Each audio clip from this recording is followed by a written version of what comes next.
We were at home in Godalming, though some call it Godalming, and I can't tell which is right. I say it the same way my mother said it. I was pregnant again, and cutting up a rabbit for our dinner. I don't know what sort of whim took hold of me to give a scare to my husband, that is, Joshua Toft. When he came in from his day's work at Will Parson, the stockingers, I leant on the stool and huffed like a bellows. "'Tis my time come early, Joshua," I told him. Now, he was all set to run for his sister, but I reached up and grabbed hold of his shoulders and bore her down with a great groan that must have woken the children behind the wall. Then I reached under my skirt, and what did I pull out but the skinned rabbit, with the dust of the floor stuck to it in places.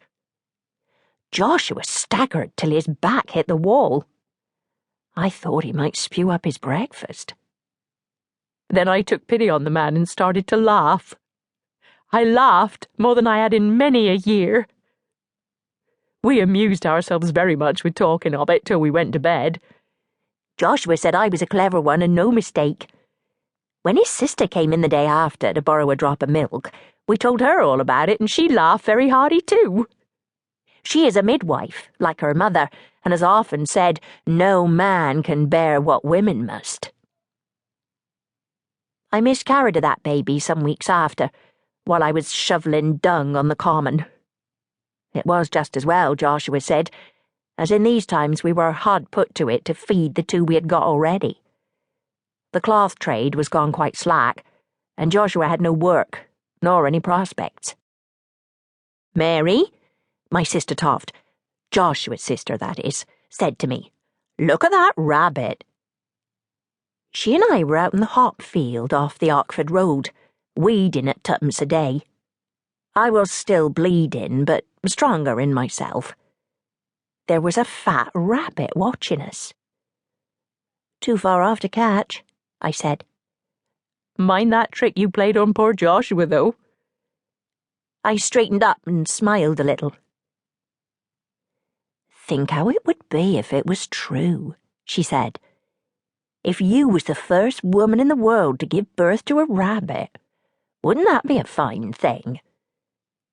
She had let her trowel fall on the clods. "If it was true, Mary, would you not soon be famous? Would people not pay to see you? We would all be in the way of getting a very good livelihood, and not have to scratch it out of the ground." My husband's sister is a good woman, but given to mad notions. "How could it be true, though?" I said, bending to the weeds again. Her eyes were shining now. "Wasn't there a child born a few years back with dog's feet, because the woman was frighted by a dog in her 6th month? And another only last year born with all its organs on the outside that I myself paid a penny for a look of." I tried to speak, but there was no stopping her. "And if who can tell what's true and what's not in these times, Mary, why then mayn't this rabbit story be as true as anything else?" I do not think as quick as my sister Toft, but I come to the point in the end. "I'll not go round to fairs, but—" I told her. No need," she said, picking up her trowel again. "The folks will come to you." It was said of Mr. Howard, the man midwife, that he'd drop his breeches in the High Street of Guildford if it would increase his fame. Before he put his hand up my petticoat to see was I big enough for the trick we were planning, I sent the children to stand outside, though it was raining. The doctor's hands were as cold as carrots, but Joshua bade me hold still. Mr. Howard said it was all to the good that I still bled off and on, after miscarrying, and had a drop of milk in my breasts. It would be more lifelike that way.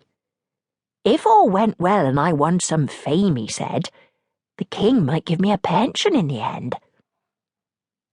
Now, I couldn't see why I'd get a pension for bringing forth rabbits when the country was full of 'em already, but Mr. Howard was an educated man.